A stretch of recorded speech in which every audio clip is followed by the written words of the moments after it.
This was in 1994, best of my recollection. This is during the height of the crack epidemic. We had a lot of Florida guys, a lot of what we call Miami boys, that were infiltrating the Dothan area. They were bringing crack here. They were coming in with large amounts of crack, selling to our local dealers. And some of our local dealers are going down to Miami picking up fairly large amounts of crack, bringing them back here and that kind of thing. So we had a local dealer here in town, and he had 2 rooms rented at 2 separate hotels in Dothan, Alabama, on like a Wednesday night. We got information that he was, had crack in both the places. So we actually did a search warrant on one hotel room on the north side, up on 231 North. And we got there, found nothing whatsoever. He's there. But then he's got a pager, and this is, like I said, going way back. He's got a pager, and I'll never forget the number because I used to work at a lot of these hotels. To stop you right there, that is so frustrating. You took the time to do your investigation. You got your affidavits, you got your search warrants, you got all this stuff. He's got it, but you don't find anything. That's exactly frustrating. Yeah. Go ahead. So we check his pager, and his pager has the number 794-8711-151 on the pager. And that number, I knew immediately that's the Holiday Inn South. Yeah, there you go. It's a hotel. Yeah, so I knew that was a Holiday Inn South number because I knew all the numbers because I'd go around these clerks and I would give them things to look for drug traffickers. And whenever people would come in these different hotels, and meet some of these characteristics, call it profiling, call it whatever you want. We don't want to give away what they do because they still do it. So, they would call me, but I knew that number. Anyway, called down there. Sure enough, he had a room rented in his wife's name at that location. So he had 2 different rooms rented, one in his wife's name, one in his name, separate ends of town. So we ended up got a search warrant for the room at the Holiday Inn South. So we go down there to that room, and we knock on the door. Nobody comes to the door. So I've got this big maul that I'd bought out of my own pocket. This thing weighs, I don't know, probably about 20 pounds or whatever. Yeah. So these guys, peek out the window real quick. They don't open the door. So I start just wailing on this door, man, wham, wham, wham, and I can't get the door open. Well, the hasp, they got that little hasp at the top, that's across. And I'm just wailing on this door, beating it in, and it just keeps bending.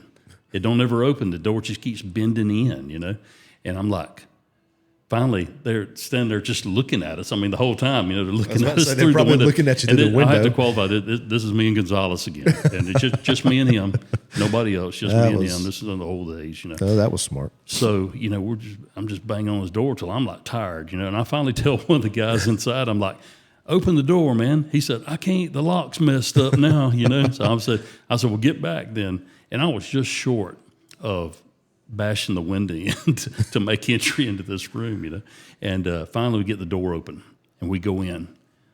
These 2 guys are just as calm as can be. They got, we look, don't find any dope whatsoever. They're calm as they can be. No big deal. These were 2 Miami boys. They were out of South Florida. So we get to doing some searching around. We find their IDs in the drawer, in the little nightstand between the beds. Find their IDs in there, and find like $1,000 in money there. Well, we get looking, can't just look and look. No dope, no luggage, nothing else whatsoever. We keep looking. And finally, I reached down and picked up the mattress. Those mattresses in a lot of those hotels, they're just like a box, a border on the bottom, and then the box springs and the mattress sits right on top of this thing. Yeah. So I pick up the mattress and box springs there and look in this little box that it all sits upon.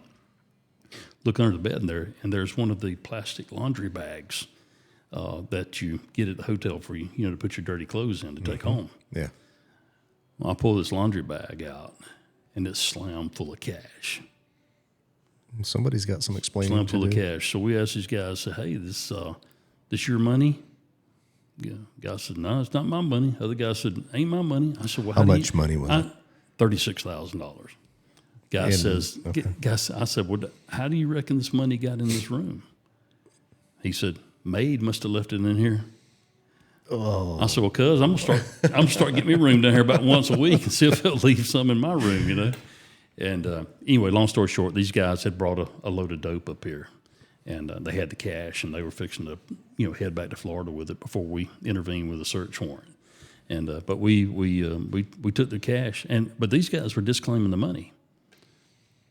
Now, could we have told these guys to get out of there? You get back to Florida.